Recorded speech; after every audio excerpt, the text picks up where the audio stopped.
एक बूढ़ी औरत जो अपने जिंदगी से परेशान हो चुकी है, जिसे जीने में अब कोई मतलब नहीं दिखता, वो अचानक एक हादसे के बाद फिर से जवान बन जाती है।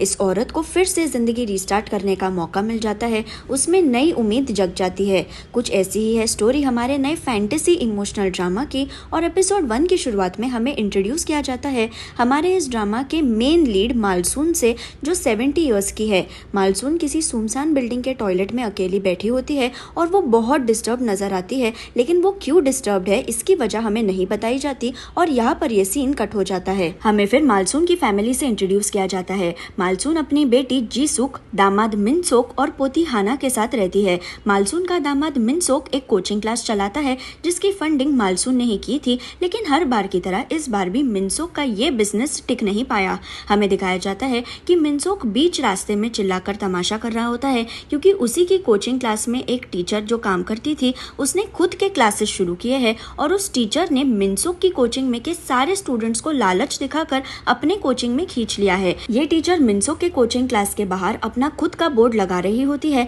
लेकिन मिनसोक चिल्लाता है कि जब मेरे पास पैसे नहीं थे तब भी मैंने तुम्हें सैलरी दी, मैंने तुम्हें कोचिंग क्लास में रहने की भी जगह दी, और अब तुम मेरे साथ गद्दारी कर रही हो। तुम मेरा क्लास बंद करवा के खुद का क्लास ओपन कर रही हो। नहीं, मैं ये होने नहीं दूंगा। और मिनसोक टीचर के क्लास के बैनर पे ही बैठ जाता है। ये तमाशा देखने के लिए लोग इकट्ठे हो जाते हैं। टीचर मिनसोक पे चिल्लाती है, मिनसोक उस पे चिल्लाता है, और ये शोर शराबा सुनकर वहाँ पे मालसून आ जाती है। मालसून मिनसोक को कहती है कि चलो उठ जाओ, सबके सामने ये ड्रामा मत करो। तो मिनसोक कहता है कि इस औरत ने मेरा कोचिंग क्लास छीन लिया, इसने मेरे सारे स्टूडेंट्स छीन लिए, ये नाइंसाफी मैं कैसे सहन करूँ। मालसून बोलती है कि गलती उस टीचर की नहीं तुम्हारी है कि तुम अपने एक भी स्टूडेंट को अपने पास टिका नहीं पाए। अब चलो उठो। हाना भी यहाँ आई है और उसे अपने पापा को इस हालत में देखकर शर्मिंदा महसूस हो रहा है। हाना भी वहाँ आई है, ये बात जानकर मिनसोक खुद को संवार लेता है, और फिर हाना, मिनसोक और मालसून वहाँ से चले जाते हैं।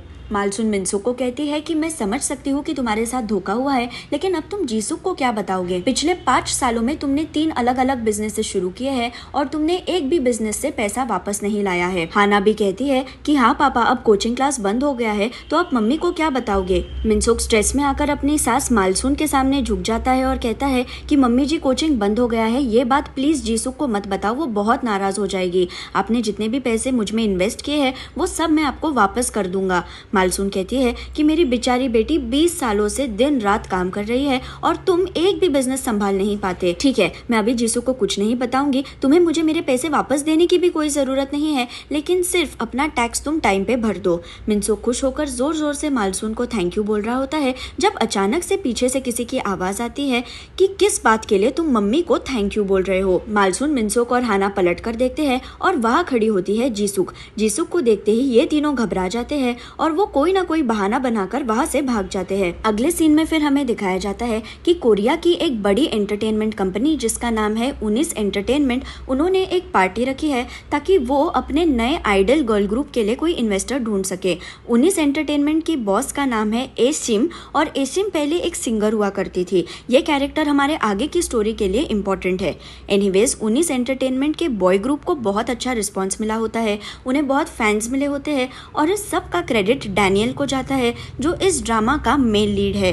डैनियल खुद एक आइडल हुआ करता था, पर अब वो उनिस एंटरटेनमेंट के लिए काम करता है। वो एक जीनियस है जो प्रोड्यूसिंग करता है, कॉन्सेप्ट डिसाइड करता है, गाने कंपोज करता है, सब कुछ डैनियल ही करता है। डैनियल ही उनिस एंटरटेनमेंट के नए गर्ल ग्रुप पे काम कर रहा होता है, और वो कैसे भी करके इस ग्रुप के लिए इन्वेस्टमेंट लाना चाहता है। इस पार्टी में एक बहुत बड़ी इंटरनेशनल कंपनी जिसका नाम है एफ म्यूजिक, उसका भी सीईओ आया होता है, और ये सीईओ डैनियल को कहता है कि मैंने सुना है कि उनिस एंटरटेनमेंट एक नए गर्ल ग्रुप को डेब्यू करने वाला है और मुझे इस प्रोजेक्ट में बहुत इंटरेस्ट है, मैं इसमें पैसे इन्वेस्ट करना चाहता हूँ। डैनियल कहता है कि पैसे इन्वेस्ट करने से पहले तुम्हें मेरी एक बात माननी पड़ेगी। गर्ल ग्रुप का पूरा कंट्रोल उनिस एंटरटेनमेंट के पास ही रहेगा। गर्ल ग्रुप का कॉन्सेप्ट, उनके गाने, उनका सोशल मीडिया, ये सब उनिस एंटरटेनमेंट ही कंट्रोल करेगा। तुमने अगर गर्ल ग्रुप में पैसे इन्वेस्ट भी किए, फिर भी मैं तुम्हें इन चीजों में इंटरफियर नहीं करने दूंगा। एफ म्यूजिक का सीईओ डैनियल की बातें सुनकर, उसका एटीट्यूड देखकर सुनकर चौंक जाता है और बाद में डैनियल के साथ काम करने वाली रीना उसे अकेले में कहती है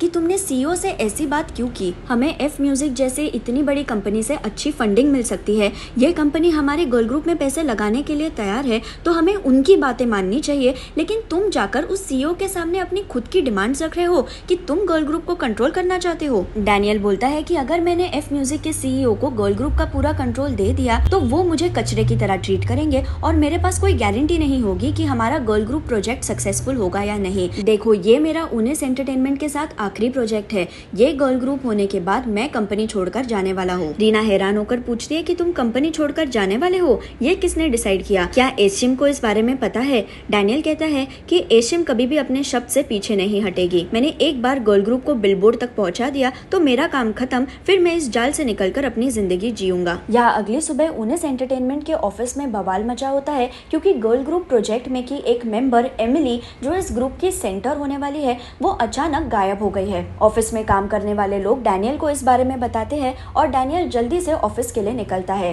रीना डैनियल को बोलती है कि तुमने ही एमिली को यूएस से लाया, तुमने ही उसे हमारे गर्ल ग्रुप का सेंटर बनाया और तुमने ही उसकी रिस्पॉन्सिबिलिटी ली थी। अब एमिली कहाँ चली गई है, वो क्या कर रही होगी, ये मुझे नहीं पता। अगर देखा जाए तो एमिली की जिंदगी के बारे में हमें कुछ नहीं पता। उसका डेब्यू होने के बाद अगर कोई कंट्रोवर्सी बाहर आए तो फिर हम क्या करेंगे? डैनियल चिढ़कर बोलता है कि तुम बहुत आगे की बातों के बारे में सोच रही हो, पहले तुम ये ध्यान रखो कि बाकी के गर्ल ग्रुप मेंबर्स को ये पता ना चले कि एमिली गायब हो गई है, नहीं तो वो भी उससे इन्फ्लुएंस होकर कहीं गायब हो जाएंगी, तब तक हम एमिली को ढूंढ ही लेंगे। यहाँ पर ये सीन कट होता है और फिर हमें दिखाया जाता है कि मालसून एक रेस्टोरेंट में जा रही है और इस रेस्टोरेंट में काम करने वाले दो लोग जल्दी जल्दी से मालसून के सामने सूप रखते हैं और उसकी सेवा करते हुए कहते हैं कि मैडम प्लीज इसे टेस्ट कीजिए, हमने इस बार आपकी रेसिपी पूरी की पूरी फॉलो की है। मालसून सूप टेस्ट करती है और कहती है कि हाँ, सूप अच्छा बना है, मुझे पता चल रहा है कि तुम दोनों ने काफी प्रैक्टिस की है, तो मैं अब ये रेस्टोरेंट तुम्हारे नाम करने के लिए तैयार हूँ। हमें यहाँ बताया जाता है कि ये रेस्टोरेंट मालसून का ही है और अब वो अपने रेस्टोरेंट को और अपनी डिशेस को इन दो लोगों के नाम पे ट्रांसफर करके दे रही है।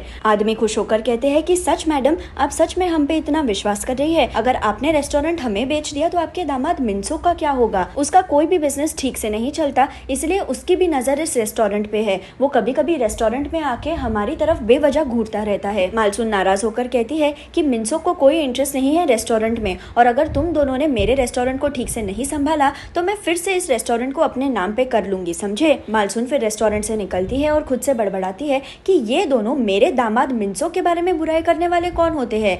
लेकिन मालसून का मूड जल्दी से अच्छा हो जाता है क्योंकि तभी उसे हाना का मैसेज आता है कि नानी, अब प्रैक्टिस का टाइम हो गया है, जल्दी से आ जाओ। अगले सीन में फिर हमें दिखाया जाता है कि मालसून और हाना एक कैरियोकी में आए हैं और हाना बहुत अच्छे से गा रही होती है जैसे कि वो कोई प्रोफेशनल हो। हाना का गाना खत्म होने के बाद वो मालसून को कहती है कि चलो नानी, अब आपके गाने का टाइम है, आपको कंपटीशन के लिए प्रैक्टिस भी तो करनी है। असल में मालसून को बचपन से ही सिंगर बनना था, लेकिन उसकी जिंदगी में कुछ ऐसी सिचुएशंस आई जिस वजह से वो अपना ये सपना पूरा नहीं कर पाई। इसलिए मालसून ने अब 70 साल की उम्र में डिसाइड किया है कि वो एक रियलिटी टीवी सिंगिंग कंपटीशन में पार्टिसिपेट करेगी और अपने सिंगिंग करियर को एक और मौका देगी। मालसून ने जो कंपटीशन के लिए गाना चुना होता है वो एशिम का गाना होता है, वही एशिम जो अब उनेस एंटरटेनमेंट की सीईओ है। मालसून कैरियोके में प्रैक्टिस तो करती है लेकिन उससे हाई नोट्स गाए नहीं जाते, जिससे वो नाराज होती है। मालसून हाना को कहती है कि तुम्हें पता है कि मुझे बुढ़ापे से कोई परेशानी नहीं है, मुझे मेरे चेहरे पर की झुर्रियां, मेरी खराब आंखें और मेरे दुखने वाले घुटनों से कोई तकलीफ नहीं है। मुझे सिर्फ इस बात की तकलीफ है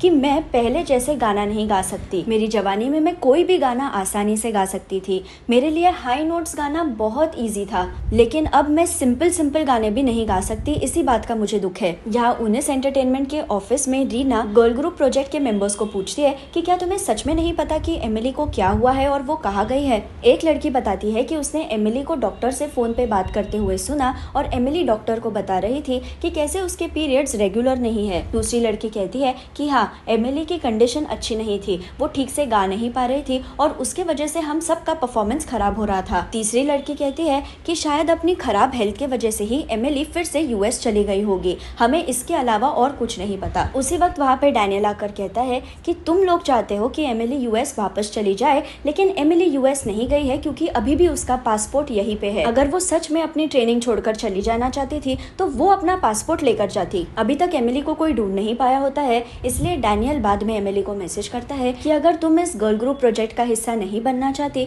तो मैं इस गर्ल ग्रुप को डेब्यू ही नहीं करूंगा, क्योंकि तुम ही इस टीम की शान हो। यहाँ मिनसोक फ्रस्ट्रेट होकर डिसाइड करता है कि उसे जीसुक को बताना चाहिए कि उसका कोचिंग क्लास बंद हो चुका है, लेकिन वो डायरेक्टली ये बात जीसुक को नहीं बता सकता क्योंकि उसे जीसुक से डर लगता है। इसलिए वो उसे थोड़ी सी हिंट देते हुए कहता है कि जीसुक, मैं सोच रहा था कि मैं अपना कोचिंग क्लास बंद कर देता हूँ। जीसुक पूछते हैं कि तुमने अगर कोचिंग क्लास बंद कर दिया तो फिर तुम क्या करोगे? तो मिनसोक झूठ बोलता है कि मैंने जो पेटेंट खरीदा था ना, उसके लिए मुझे इन्वेस्टमेंट मिलने वाली है। जीसुक चिढ़कर कहती है कि तुमने 3 साल पहले भी मुझे यही कहा था कि कोचिंग क्लास शुरू करने के बाद तुम खुद का एक अपार्टमेंट खरीद लोगे ताकि तुम्हें अपनी सास के साथ रहने की कोई जरूरत नहीं पड़ेगी। सालों साल मैं तुम्हारी यही बातें सुन रही हूँ और सालों साल तुम कोई भी बिजनेस ठीक से नहीं कर पा रहे हो। मिनसोक कहता है कि हाँ, ये सब सच है, लेकिन इस बार मैं प्रॉमिस करता हूँ कि मैं मेरे बिजनेस में सक्सेसफुल हो जाऊंगा। जीसुक कहती है कि एक बात याद रखो, मैंने जिंदगी भर अपनी माँ की बातें मानी है। उसने जो कहा वही मैंने फॉलो किया। मैं सिर्फ एक बार उसके खिलाफ गई और वो तब था जब मैंने तुमसे शादी करने का डिसीजन लिया। मैंने जब तुम्हें चुना तब मैंने डिसाइड किया था कि मैं मेरी माँ को कभी नहीं बताऊंगी कि मैं तुमसे शादी करके पछता रही हूँ, लेकिन मुझे लगता है कि मेरी माँ सही ही कह रही थी। या अगली सुबह मालसून ब्रेकफास्ट के दौरान मिनसोक और जीसुक को बताती है कि कैसे वो टीवी पे आने वाले सिंगिंग शो में पार्टिसिपेट करना चाहती है, और जीसुक ये बात सुनते ही मालसून को कह देती है कि कोई जरूरत नहीं है तुम्हें ऐसे शो में हिस्सा लेने की। ये शो जानबूझकर तुम्हारे लाइफ की दुखी स्टोरीज दिखाएगी और देश भर के लोग तुम पे हंसेंगे। मिनसोक कहता है कि मम्मी जी, अब आप पहले जैसे नहीं गा सकती, लेकिन अगर आपने इस शो में पार्टिसिपेट किया तो आप अपनी दुखी स्टोरी बता सकती है कि आपकी और आपके बेटी जीसुक की बिल्कुल नहीं बनती और इसलिए आप इस शो में आई है ताकि आप दोनों का रिश्ता अच्छा बन जाए। जीसुक गुस्से से मिनसोक की तरफ देखती है और मिनसोक हंसते हुए कहता है कि क्या गलत कहा मैंने? तुम और तुम्हारी मम्मी क्लोज नहीं है। जो भी हमारे घर पे पहली बार आता है उसे लगता है कि मालसून मेरी मम्मी है और तुम उसकी बहू हो। मिनसोक मालसून को कहता है कि मम्मी जी, अगर आपको सिंगिंग कंपटीशन में जाना है तो मेरा फुल सपोर्ट है, क्योंकि ये एक अच्छा मौका है आपका और जीसुक का रिश्ता सुधारने के लिए। जीसुक इरिटेट होकर कहती है कि क्या फायदा है किसी टीवी शो पे जाकर कैमरास के सामने झूठी बातें कहने का कि मैं मेरे बेटे के साथ अच्छा रिश्ता बनाना चाहती हूँ, मैं मेरे बेटी से बहुत प्यार करती हूँ, जब जिंदगी भर कभी ये बातें मुझे सुनने को ही नहीं मिली। मालसून अपनी बेटी की कठोर शब्द सुनकर नाराज हो जाती है और वो घर से बाहर आती है और उसी वक्त उसका फ्रेंड गाप्योंग वहाँ पे आ जाता है। गाप्योंग और मालसून 60 साल से एक दूसरे के फ्रेंड्स है और गाप्योंग जवानी में मालसून को पसंद भी करता था, लेकिन गाप्योंग को किसी काम की वजह से वियतनाम जाना पड़ा और जब वो वियतनाम से कोरिया वापस आया तब तक मालसून ने ऑलरेडी शादी कर ली थी और वो प्रेग्नेंट भी थी। यहाँ एफ म्यूजिक कंपनी और उनिस एंटरटेनमेंट के बीच की डील पक्की हो गई है। एफ म्यूजिक कंपनी उनिस एंटरटेनमेंट के नए गर्ल ग्रुप में पैसे इन्वेस्ट करने के लिए तैयार है और इस कॉन्ट्रैक्ट को सेलिब्रेट करने के लिए एशिम ने एक बहुत बड़ी प्रेस कॉन्फ्रेंस रखी होती है। यहाँ गाप्योंग मालसून को उसके सिंगिंग कॉम्पिटिशन के ऑडिशन में ड्रॉप कर देता है और मालसून बहुत ज्यादा नर्वस होती है। गाप्योंग उसे कहता है कि तुम बिना कुछ सोचे समझे अपने दिल से गाओ, मुझे पता है कि तुम बहुत अच्छा परफॉर्म करोगी। मालसून ऑडिशन देने के लिए अंदर के कमरे में चली जाती है और उसी वक्त गाप्योंग की इस टीवी शो के पोस्टर पे नजर जाती है जिसपे एशिम का फोटो होता है और गाप्योंग इस पोस्टर की तरफ बहुत गुस्से से देखता है। यहाँ मालसून को ऑडिशन के दौरान पूछा जाता है कि आपने हमारे टीवी शो में क्यों पार्टिसिपेट किया, तो मालसून कहती है क्योंकि मैं एशिम से मिलना चाहती हूँ इसलिए। टीवी शो के प्रोड्यूसर्स उससे पूछते हैं कि क्या आप एशिम की बहुत बड़ी फैन है, तो मालसून जोर जोर से हंसने लगती है और कहती है मैं और एशिम की फैन। गाप्योंग वाला सीन और मालसून का सीन देखकर हम समझ जाते हैं कि इन दोनों का एशिम से कोई ना कोई कनेक्शन जरूर है। एनीवेज लाइव सिंगिंग ऑडिशन शुरू हो जाता है। मालसून बहुत घबरा कर स्टेज पे खड़ी हो जाती है और एशिम और डैनियल जो प्रेस कॉन्फ्रेंस में थे वो भी इस ऑडिशन को देखने के लिए आ जाते हैं। मालसून को स्टेज पे देखकर एशिम के चेहरे का रंग उड़ जाता है और जजेस मालसून को पूछते हैं कि आपने एशिम का गाना क्यों चुना आज ऑडिशन में गाने के लिए। मालसून कहती है मैंने ये गाना इसलिए चुना क्योंकि ये मेरा गाना है। ये बात सुनते ही ऑडियंस में के सारे लोग एक दूसरे की तरफ देखने लगते हैं और फिर मालसून अपना सेंटेंस कंटिन्यू करते हुए कहती है कि मैं इस गाने से बहुत रिलेट कर सकती हूँ, इसलिए मैंने ये गाना चुना और मुझे लगता है कि ये मेरा ही गाना है। जजेस फिर मालसून को गाना गाने के लिए कहते हैं और शुरुआत में तो मालसून बहुत अच्छे से गा रही होती है, लेकिन जैसे कि हमें पहले से पता है मालसून को हाई नोट्स गाने में तकलीफ हो रही थी। ऊपर से मालसून को ऑडियंस में एशिम भी दिख जाती है जिस वजह से वो अपने हाई नोट्स ठीक से नहीं गा पाती और उसका आगे का परफॉर्मेंस भी खराब हो जाता है। मालसून स्टेज पर ही रोने लगती है और उसका परफॉर्मेंस देखकर एशिम हंसने लगती है। मालसून फिर जब स्टेज से नीचे उतर रही होती है तब एशिम उसे कहती है कि सिंगर बनना सबके बस की बात नहीं है, लेकिन मालसून उसे इग्नोर करके वहाँ से चली जाती है। मालसून बहुत खराब फील कर रही होती है क्योंकि ये उसका आखिरी मौका होता है अपने सिंगिंग करियर को अपनाने का, लेकिन सब कुछ बर्बाद हो गया है। गाप्योंग मालसून को घर लेकर जाता है और उसे समझाता है कि ऐसा तो जिंदगी जिंदगी में होता ही रहता है, तुम ज्यादा बुरा मत मानो, ज्यादा स्ट्रेस मत लो और घर पे जाके आराम से सो जाओ। उसी वक्त गाप्योंग और मालसून को जीसुक की चिल्लाने की आवाज आती है तो मालसून जल्दी से घर पर जाकर देखती है कि क्या हुआ है। असल में हाना ने जीसुक और मिनसुक को बताया है कि वो यूनिवर्सिटी एग्जाम नहीं देना चाहती, वो यूनिवर्सिटी में नहीं जाना चाहती क्योंकि वो अपने सपनों को पूरा करना चाहती है। जीसुक उस पर चिल्लाती है कि क्या तुम पागल हो गई हो, आज के जमाने में बिना किसी डिग्री के तुम्हें कौन नौकरी देगा। मालसून जीसुक को बोलती है कि तुम हाना पे चिल्लाओ मत, हाँ हाना इमैच्योर है लेकिन वो बेवकूफ नहीं है। जीसुक इरिटेट होकर कहती है कि मम्मी तुम तो चिल्लाने की बात ही मत करो, तुमने मुझे जिंदगी भर हर एक चीज के लिए डांटा है, तुमने मुझे कभी भी मेरे मर्जी से डिसीजंस नहीं लेने दिए ताकि लोग ये ना बोले कि मैं बिन बाप की बिगड़ी हुई औलाद हूँ। तुम मेरे और हाना के बीच में मत बोलो क्योंकि हाना मेरी बेटी है और मैं डिसाइड करूंगी कि उस पर कब चिल्लाना है और कब नहीं। मालसून बोलती है कि तुम अपने पति और बच्ची पे तो चिल्लाती ही हो लेकिन अब तुम अपनी माँ से भी बदतमीजों की तरह बात करोगी। ये मत भूलो कि जिंदगी भर मैंने सिर्फ तुम्हारे लिए स्ट्रगल किया है। जीसुक पूछती है कि तुमने अपनी जिंदगी भर मेरे लिए स्ट्रगल किया? झूठ मत बोलो, आज मैं जो कुछ भी हूँ वो खुद के मेहनत से हूँ। तुम जिंदगी भर ये समझ नहीं पाई कि माँ बनना क्या होता है लेकिन मैं तुम्हारे जैसे नहीं हूँ। मालसून कहती है कि अगर तुम्हारे मन में मेरे बारे में इतनी नफरत है तो तुम इतने साल मेरे साथ क्यों रह रही हो, फिर क्या मेरे यहाँ से जाने से तुम्हें शांति मिलेगी? जीसुक बोलती है हाँ, अगर हम अलग से रह रहे होते तो आज ये झगड़ा नहीं होता। मेरी जिंदगी की सिर्फ यही गलती है कि मैंने अपनी पूरी जिंदगी तुम्हारे साथ बिता दी। मिनसुक बीच में बोलता है कि जीसुक तुम ये क्या बोल रही हो, अपनी मम्मी से ऐसे बात मत करो। लेकिन मालसून ऑलरेडी बहुत हर्ट हो चुकी होती है इसलिए वो घर से बाहर चली जाती है। मालसून बहुत डिप्रेस्ड फील कर रही होती है क्योंकि पहले तो उसका ऑडिशन खराब गया, ऊपर से उसकी बेटी ने उसे कहा कि वो उससे नफरत करती है और उसके साथ रहना नहीं चाहती। और मालसून मन ही मन कह रही होती है कि अगर भगवान ने मुझे आज उठा भी लिया तो किसी को कोई फर्क नहीं पड़ेगा। उसी वक्त तेजी से बारिश होने लगती है, बिजली चमकने लगती है और एक टैक्सी वाला मालसून के साइड से ड्राइव करके जा रहा होता है। ये टैक्सी वाला मालसून को बोलता है कि आप इतनी बारिश में क्या कर रही हो, जल्दी से मेरे टैक्सी में बैठ जाओ। मालसून पहले तो इस टैक्सी वाले की तरफ ध्यान नहीं देती लेकिन जब बारिश और ज्यादा तेज हो जाती है तो वो इस टैक्सी में बैठती है। टैक्सी वाला उसे पूछता है कि आपको कहाँ जाना है तो मालसून कहती है कि मुझे नहीं पता मुझे कहाँ जाना है, सिर्फ थोड़ी देर मुझे बारिश से बचना है। मालसून को टैक्सी में नींद लग जाती है और जब उसकी आंखें खुलती है तो वो एक फोटो स्टूडियो में पहुंच गई होती है। मालसून को समझ तो नहीं आता कि वो यहाँ कैसे पहुंची लेकिन दीवार पे लगी हुई तस्वीरों को देखकर मालसून सोचती है कि एनीवेज अब मेरे आखिरी कुछ दिन बचे हैं तो क्यों ना मैं खुद का एक अच्छा फोटो ही खिंचवा लूं। मालसून चिल्लाती है कि कोई फोटो स्टूडियो में है क्या और उसी वक्त वहाँ पे एक आदमी आ जाता है। मालसून इस आदमी को देखकर कहती है कि अरे तुम तो वही टैक्सी वाले हो जिसने मुझे यहाँ लाया, तुम अब फोटोग्राफर की तरह कपड़े पहनकर क्यों हो? आदमी कहता है कि नहीं नहीं, मैं कोई टैक्सी वाला नहीं हूँ, मैं तो फोटोग्राफी स्टूडियो ही चलाता हूँ। अब पहले के सीन से हमें पता है कि यही फोटोग्राफर टैक्सी भी चला रहा था और मालसून भी इसकी बातों से कन्विंस तो नहीं होती लेकिन वो इसके आगे कुछ कहती नहीं। फोटोग्राफर फिर मालसून की तस्वीर खींचता है और जैसे ही कैमरा का फ्लैश मालसून के चेहरे पर पड़ता है मालसून अपना होश खो देती है। जब मालसून को फिर से होश आता है तो वो फोटो स्टूडियो में अकेली बैठी होती है और उसे समझ नहीं आता कि उसके साथ एग्जैक्टली क्या हुआ है। उसी वक्त उसकी आईने पे नजर जाती है और वो खुद को देखकर जोर जोर से चीखने लगती है। मालसून जो 70 साल की थी वो अचानक से फिर से एक बार जवान बन गई है। मालसून खुद को थप्पड़ मारती है ये चेक करने के लिए कि क्या ये एक सपना है, लेकिन ये कोई सपना नहीं होता, ये अब मालसून की रियलिटी है। मालसून खुद के चेहरे को आईने में देखकर सोचती है कि सामने दिखने वाला चेहरा तो उसका ही चेहरा है जब वो जवान हुआ करती थी, लेकिन ये सब कैसे हुआ, वो इस फोटोग्राफी स्टूडियो में अचानक से बदल क्यों गई, ये उसे समझ नहीं आता और इसी कंफ्यूजन के साथ एपिसोड 1 खत्म हो जाता है। अगर आपको मेरा वीडियो पसंद आए तो उसे लाइक ज़रूर कीजिए और मेरे चैनल को सब्सक्राइब करना ना भूलें। Thank you.